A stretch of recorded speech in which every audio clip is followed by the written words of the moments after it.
Mayat Jaka berlari menghampiri Guntur yang bersimbah darah di lantai. Melihat semua itu, warga desa ketakutan. Ada mayat hidup. Lari, bunuh mayat itu. Mayat itu harus dihancurkan. Kegaduhan terjadi. Beda pendapat dan ada yang melarikan diri ketakutan. Namun ada juga yang tetap diam sambil berteriak agar bisa melawan mayat hidup itu bersama-sama. Gadis-gadis yang berdiri di dekat tubuh Guntur langsung berhamburan ketakutan. Kapak langsung tergeletak di tanah seketika. Mayat Jaka mendekati Guntur dan mulai menghisap darahnya. Api juga mulai membakar tubuh Guntur. Mendengar suara jeritan Guntur, makin lama suara itu makin hilang. Gawat, mayat itu akan sulit dilumpuhkan kalau tetap menghisap darah manusia. Ucap Kak Angga dengan wajah tegang. Apa yang harus kita lakukan, Kak? Aku memegang lengan Kak Angga. Tunggu di sini, kata ayah. Ayah berlari mengambil kapak yang tergeletak di tanah, lalu mendekati mayat Jaka yang sedang menghisap darah, meskipun tubuhnya diselimuti api. Saat itu juga ayah mengangkat kapak tersebut dan menancapkannya ke punggung mayat Jaka seperti sedang menebang pohon. Mayat itu bersuara membuat suasana mencekam. Mulutnya terbuka lebar sambil membalikkan badan ke arah ayahku. Awas ayah, teriakku karena takut ayah akan jadi korban mayat Jaka. Kangga langsung mencari senjata di sekitar gudang.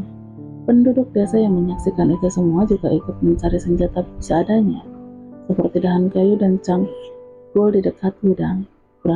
Beramai-ramai mereka melayangkan senjata itu ke tubuh mayat Jaka.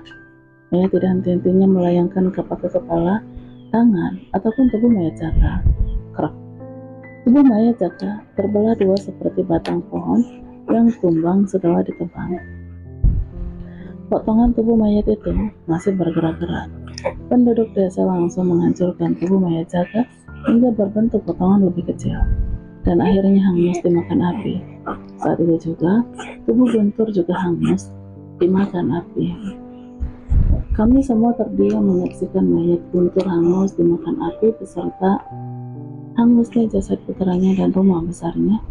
Di dalam rumah itu juga ada mayat Bu Jumi yang mati dihisap mayat putranya. Maaf, bukankah Anda Pak Bondan yang punya rumah kosong yang dihuni anak muda kota itu? Tanya seorang bapak-bapak kepada ayahku sambil menunjukku ke Angga. Betul Pak, Bapak masih ingat aku? Aku Bondan yang pernah diarak keliling desa dengan putriku Rami akibat fitnah dari Guntur, Jumi, dan Kades Ceki. Jawab ayah dengan suara lantang yang disaksikan semua penduduk desa. Dengar semuanya, aku ke desa ini ingin membuktikan kejahatan Guntur dan Kades Ceki. Saat itu putriku akan diperkaos mereka. Aku menyelamatkan putriku, tapi mereka menyebarkan fitnah menuduh aku berzina dengan putri kandungku untuk menutupi kejahatan mereka. Tentu, kalian masih ingat kejadian beberapa tahun yang silam kan? Sekarang kalian lihat, orang yang kalian percaya ternyata menjual anak gadis kalian.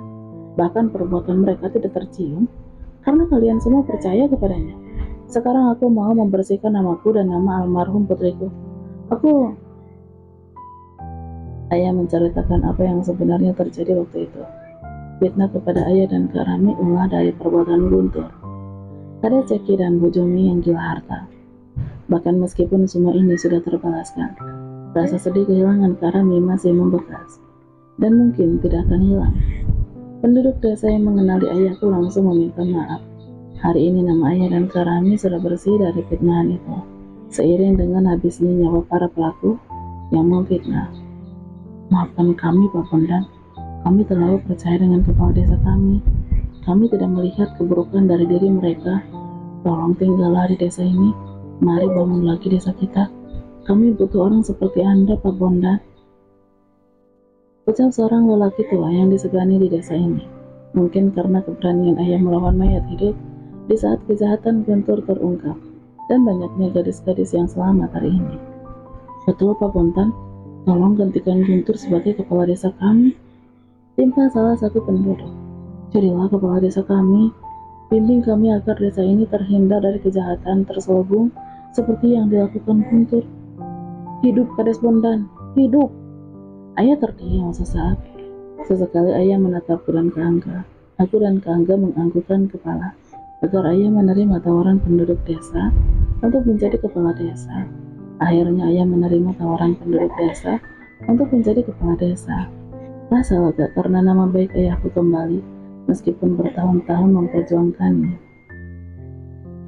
Sesuatu yang diawali dengan niat dan perilaku jahat akan berakhir tidak baik atau tidak sempurna. Kejahatan pasti mendapatkan balasan. Karma itu nyata dan pasti berlaku.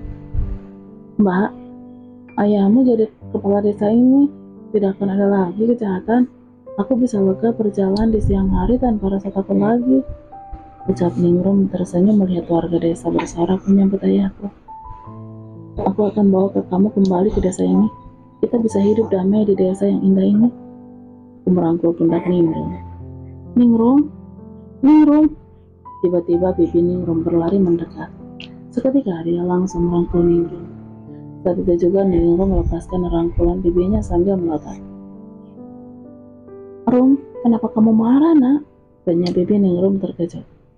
Kamu bukan bibiku atau keluargaku lagi. Kamu menjual kakakku ke keluarga Guntur. Dan suamimu juga ingin menjualku. Ningrum bersuara lantang hingga semua penduduk desa menyaksikannya. Itu tidak benar. Kamu keponakanku. Lasri pergi ke kota cari kerja, Rum. Jawab bibi Ningrum gugup. Bohong. Kakakku hampir diperkaos Kades Jeki. Semua warga di sini menyaksikannya. Dan aku juga mau membuat pengakuan padamu.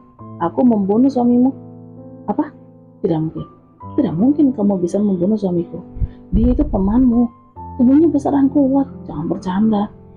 Apakah suamimu pernah pulang setelah membawa paksa aku ke keluarga Guntur? Tidak mungkin. Suamiku masih hidup. Kamu pasti bohong. Bibi Ningrum tidak terima mendengar suaminya mati. Jangan pernah ganggu hidupku dan kakakku. Aku tidak akan mau menjadi bagian keluargamu meskipun kamu adik dari almarhum ibuku. Sudah cukup penderitaan yang kami rasakan ulahmu dan suamimu.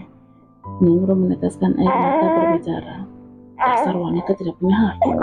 Ponakanmu sendiri dijual? Caci seorang ibu-ibu. Seharusnya kamu juga terbakar di api itu. Kita seret wanita jahat ini. Ayo, mati saja kau. Warga merasa geram melihat bibi Ningrum. Saat itu juga ibu-ibu yang ada di sini mendekati bibi Ningrum, lalu memukul dan menjambak rambutnya. Melihat itu semua, Ningrum diam menatap tanpa ada rasa kasihan. Mungkin penderitaannya dan Lasri selama ini sangat besar dan membekas. Cukup ibu-ibu, kita tidak bisa main hakim. Jika ada yang bersalah, sebaiknya kita lapor polisi. Ayah menenangkan suasana. Saat itu juga para ibu-ibu terdiam dan menjauhi bibi Ningrum. Tapi dia sudah terbukti salah, Pak Bondan. Dia menjual keponakannya, jawab seorang ibu-ibu. Jika dia penduduk desa ini, hukumannya adalah dia harus meninggalkan desa. Tapi jika bukan penduduk desa ini, seumur hidupnya tidak boleh menginjakkan kaki di desa kita. Kedua keponakannya biar tinggal bersamaku dan putriku. Selama ini kakaknya bersama aku di kota karena melarikan diri dari pengejaran Guntur. Warga desa setuju dengan ucapan ayah. Main hakim tidak akan menyelesaikan masalah. Saat itu juga bibi Ningrum pergi dari desa ini dalam keadaan malu atas terungkapnya kejahatannya. Tapi dia tidak menanyakan di mana keberadaan mayat suaminya. Mungkin dia tidak percaya seorang Ningrum bisa membunuh suaminya yang berotot besar. Entahlah.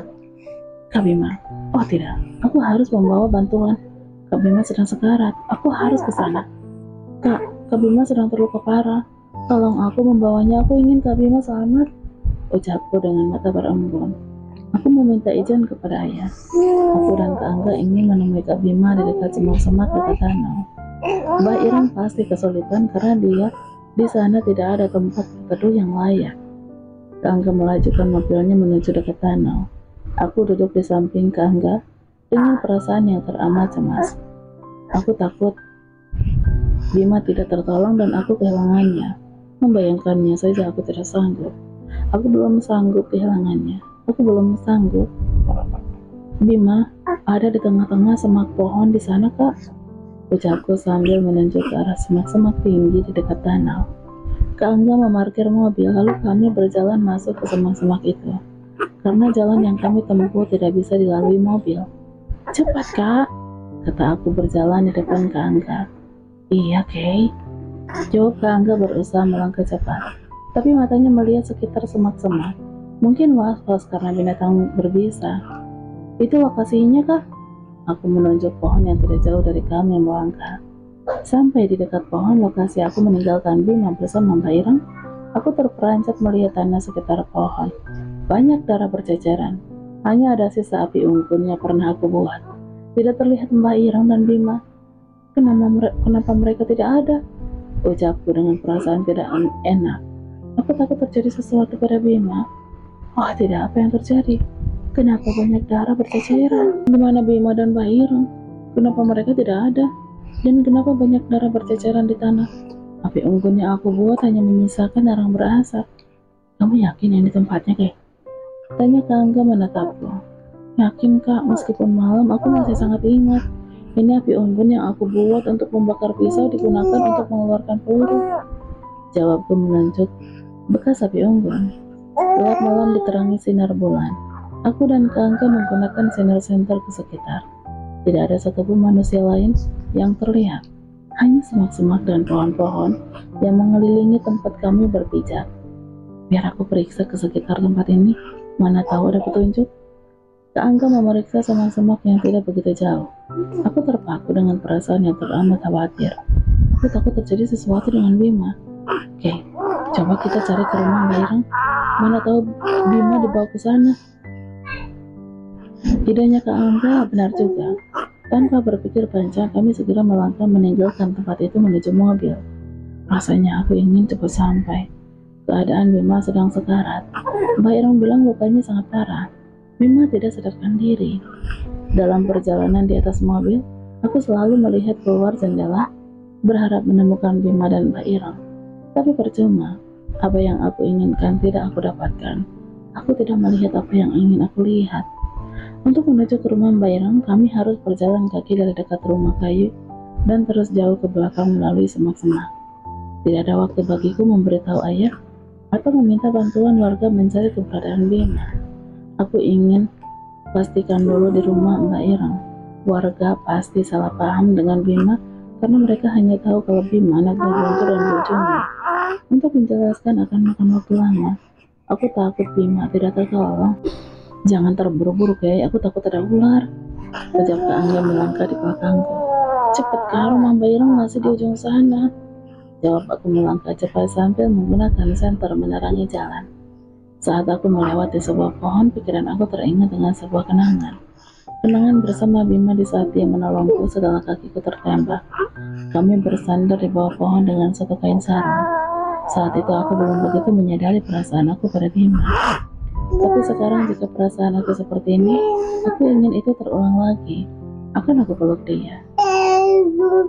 Kenapa berhenti? Tanya Kak Angga melihat aku menghentikan langkah sesaat di dekat pohon. Ayo kita lanjutkan Kak. Jawabku gugup. Itu kenangan aku dengan Bima, dan kenangan itu adalah kenangan indah meskipun kakiku tertembak. Kami terus melangkah di kegelapan. Suara burung hantu membuat suasana mencekam. Rasanya aku tidak merasakan lelah. Dalam pikiranku hanya ingin menemukan Bima, cinta pertamaku. Itu gubuknya Kak. Aku menunjuk sebuah gubuk yang tidak jauh dari kami. Ayo, kata Kak Angga, mempercepat langkah. Aku lihat gubuk itu gelap, seperti tidak ada penghuni. Biasanya Mbah Ireng menerangi gubuk dengan api obor yang disangkutkan di tiang gubuk di luar pintu. Tapi semua itu tidak aku dapati. Perasaan tidak enak berselimut dengan sedih dan khawatir yang teramat dalam. Dan aku terasa sesak. Tok tok tok. Mbah Ireng, teriak aku sambil mengetok pintu gubuk. Tok tok tok. Mbah, buka pintunya. Aku panik. Air mata tidak bisa aku bendung. Aku hampir hilang akal. Buka pintunya. Kak Bima. Tok tok tok. Buka pintunya. Mana Kak Bima? Tenang Kay, tenang. Kak Angga memelukku seketika. Kak, Bima pasti ada di dalam. Cepat robohkan pintu ini. Aku ingin melihatnya. Aku berkata sambil menangis. Tenanglah Kay, tenang. Aku melepaskan pelukan Kak Angga. Ayo kita robohkan pintu ini. Aku yakin Bima di dalam. Dia akan baik-baik aja kan Kak? Tenang Kay, tenang. Bentak Kak Angga dengan suara lantang. Saat itu juga aku terdiam. Tenangkan dirimu. Jika kamu panik, itu akan menghalangi kita mencari Bima. Tunggu di sini, biar aku periksa ke sekitar pondok ini. Kak Angga melangkah ke belakang pondok. Aku terdiam dan menyeka air mataku. Apakah ini rasanya kehilangan cinta? Rasanya selalu napas goyang. Rasa ini sangat menyiksaku. Aku teringat ada jendela di belakang gubuk ini. Aku langsung melangkah dan ternyata Kak Angga sedang memanjat jendela untuk masuk. Kak, apakah ada orang di dalam? Tanya aku berdiri di dekat jendela. Gelap ya, sepertinya gubuk ini kosong. Jawab Kak Angga setelah berdiri di dalam kamar. Aku ikut masuk memajak jendela. Rasanya aku belum puas sebelum melihat langsung. Sampai di dalam kamar tidak aku lihat Bima ataupun Mbak Ireng di sini. Gelap, aku dan Kak Angga berusaha menerangi semua ruangan gubuk dengan senter. Tapi apa yang aku cari tidak aku dapati.